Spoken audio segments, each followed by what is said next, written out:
tão inovador, como saber os impactos futuros? Vamos fazer um exercício sobre o que acontece em São Paulo, que é uma coisa interessante que tem totalmente tudo a ver com o que acontece no circuito fora do eixo também. Quer dizer, você tem a nova tecnologia e a bombação, a vontade, o desejo de consumo e de produção cultural incríveis aqui em todos os bairros, etc.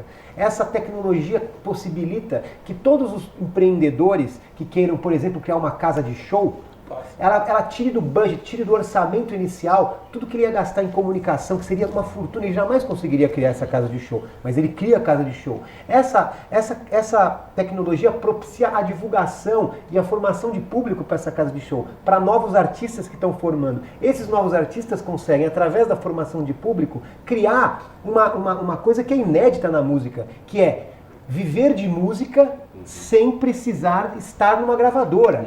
Né? Ou seja, subverter uma lógica que há muitos anos era eu acho que era legal a gente sair um pouco da questão de música também, porque senão associa a economia criativa à arte e música. Eu queria que o Eymar falasse um pouco exemplo, dessa... Eu queria o que envolver o vocês Eymar na fizeram, o conversa. exemplo aqui do bairro Escola é um exemplo extraordinário das artes de economia plásticas, do criativa. design, da moda. Como 4 dimensões, porque vocês trabalham na dimensão econômica, na dimensão cultural, na dimensão ambiental e na dimensão social, com os projetos, por exemplo, que vocês conduzem dentro dessa ideia de bairro escola. Muito simples, né? Que eu acho que é exatamente dentro da questão. É claro que a gente precisava da economia financeira, né? Para poder dar aportes, mas durante um período dessa ação, e uma coisa que eu venho experimentando hoje em lugares para além da Vila Madalena, é que criar coisas na Vila Madalena é razoavelmente fácil, né? Fácil assim, né? É muito mais possível, porque aqui é um lugar de muita... Tornou-se, né? Muito Não é que tornou-se. tornou-se. Porque Está não era, agora, foi nesse criado, Não, mas era assim, mais foi fácil. um processo. Era mais Por causa fácil da do ponto de história vista da USP, socioeconômico e do ponto de vista de concentração de cabeças e pessoas querendo fazer no mesmo ambiente. Mas o que eu venho notando é que, sei lá, a gente está no interior do Rio Grande do Norte e você vê pessoas com o mesmo interesse em trocar. A gente faz rodas embaixo de coqueiros ou de outras árvores lá, cajueiros e tal, e você faz uma roda e a mulher fala assim, eu faço... eu bordo, o outro, eu faço sabão com banho, o outro faz não sei o quê, e você consegue articular uma roda. Eu troco o sabão por pano que eu faço. Exatamente. Agora eu não tenho nenhuma dessas habilidades, eu pinto, ou eu faço transporte disso daí. E a gente vê que gera Isso tudo é economia criativa sem ser dos artistas. Exatamente. Porque é o patrimônio daquela localidade. O desafio é você pegar essa experiência de local que o Eymar está falando, descentralizada, e juntar e agregar aos exemplos que existem hoje. Ou seja, você romper com a estética de classe média de determinados projetos, e até do fora do eixo, de todos, e conseguir absorver e abranger todo o movimento periférico, toda a cultura periférica, que é muito excluída. Né? Isso, radicalmente excluída. Mas ao mesmo tempo, ela é excluída, mas ao mesmo tempo que Pegando tecnologia. Essas novas tecnologias, você vê primeiras assim, manifestações... É por isso que o exemplo hoje dá pra ver... Faz um comentário assim, economia, tecnologia... Hoje a periferia é centro, porque nas periferias que a inovação estética hoje, ela vem da periferia. Exatamente, não estética, de modelo. O Lucas Brandão está falando aqui, a economia criativa é um avanço significativo, mas ainda reproduz as desigualdades do capitalismo. Tudo que é muito poderoso, ela pode ou isso, não reproduzir.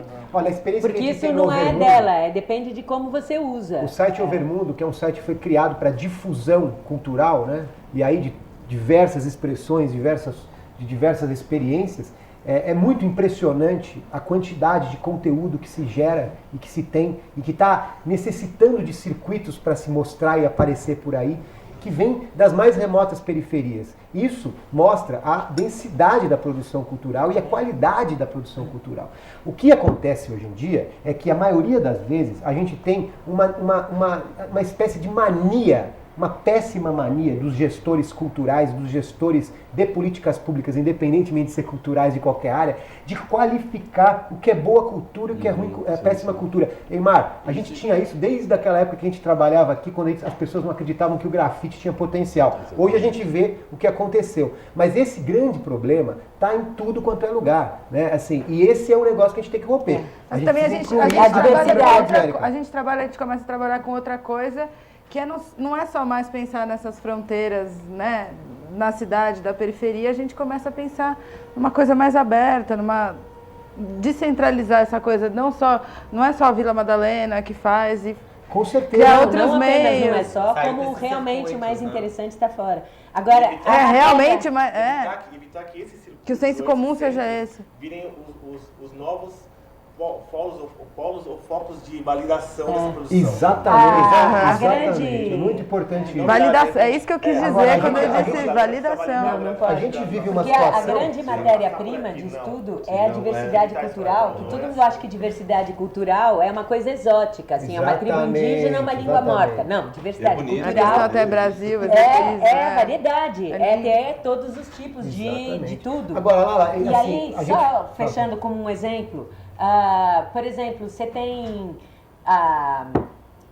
como chama? Me deu um branco agora. A cidade onde tem o maior manicômio, que criou o Festival da Loucura. Barbacena. Barbacena. Barbacena. Barbacena Festival da tem loucura, um festival da loucura, porque então você pega uma coisa que é um problema, que é o manicômio da cidade, e você transforma esse problema em solução através de economia criativa. Você cria o Festival da Loucura, você ganha uma carteirinha de louco e tal.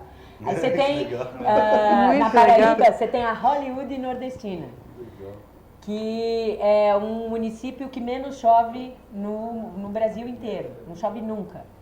E aí acabou se tornando num polo de produção audiovisual, porque você não tem o risco de não poder filmar porque choveu, porque nunca chove, e também porque nunca chove ficou atrasado, então você não precisa fazer cenário, porque a cidade já é um cenário.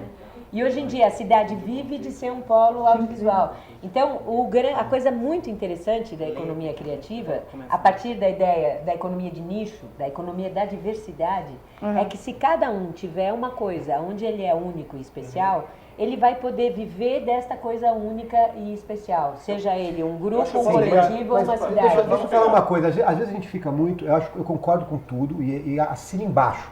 Agora, eu acho que a gente fica muitas vezes olhando só sob um ponto de vista muito teórico. E aí a gente tem que voltar e politizar um pouco a discussão. Espera só um pouquinho. Vamos politizar um pouco a discussão no sentido de que a gente vive hoje um processo eleitoral no Brasil todo. Não se discute nem sequer a política cultural dos moldes tradicionais que a gente critica tanto e que a gente quer romper com ela. Recentemente a gente viveu em São Paulo um absurdo dos absurdos, protagonizado pela direção da TV Cultura, que queria acabar com Manos e Minas, que queria acabar com programas históricos, o Lobinho, o Vitrine, estava questionando até o Ensaio, que era um programa tradicional da música. Por quê? Porque a ótica da política cultural é uma ótica Sala São Paulo.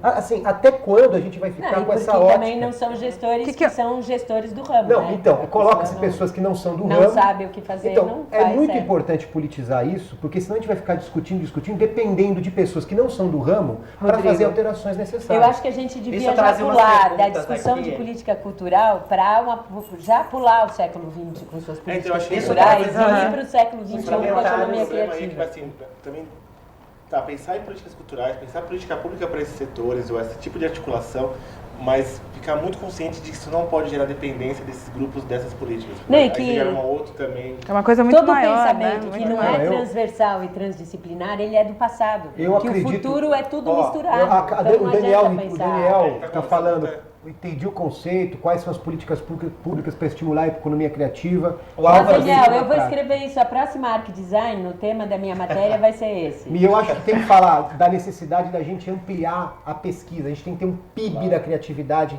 feito considerando todas as questões que foram colocadas aqui, capilaridade e principalmente a arte que vem de baixo para cima, o comportamento, a cultura que vem de baixo para cima, não esse estático de cima para baixo.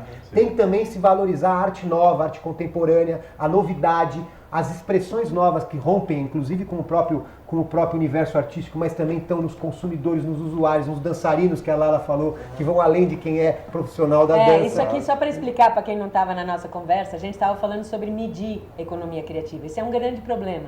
Primeiro, porque o que a gente faz em geral é como medir litros com régua. Exatamente. A economia criativa é multidimensional. Ela tem resultados econômicos, ambientais, sociais e culturais.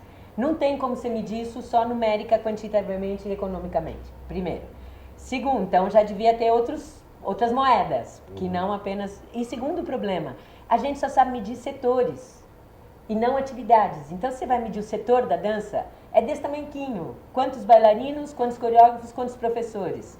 Mas se a gente pensa qual é a economia movimentada pela atividade de dançar, é gigante, porque tem todo o carnaval, todas as festas Todos populares, os toda a clubes, balada, todas as todos os raves. clubes, toda a fitness, todos os equipamentos para isso. Então é uma economia gigante que ninguém mede. E também... E todo mundo Mas já sabe. existem esse tipo- outras Aqui, são... as pessoas Não. estão perguntando sobre essa Então, é questão. difícil você medir. O Álvaro está perguntando, peraí, só um minutinho, sobre essa questão de políticas públicas do governo, que a gente já está falando.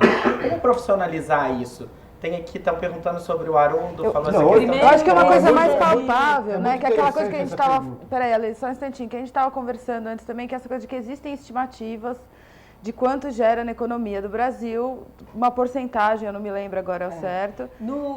A pesquisa mais completa até agora foi a da Firjan, Federação das Indústrias do Rio de Janeiro, que fez em 2008. E eles fizeram interessante porque eles não mediram apenas o setor, por exemplo, apenas os professores de dança, mas foram medir também os equipamentos, a estrutura um pouco. Aí eles chegaram no Rio de Janeiro a 16,5% do PIB do Rio de Janeiro.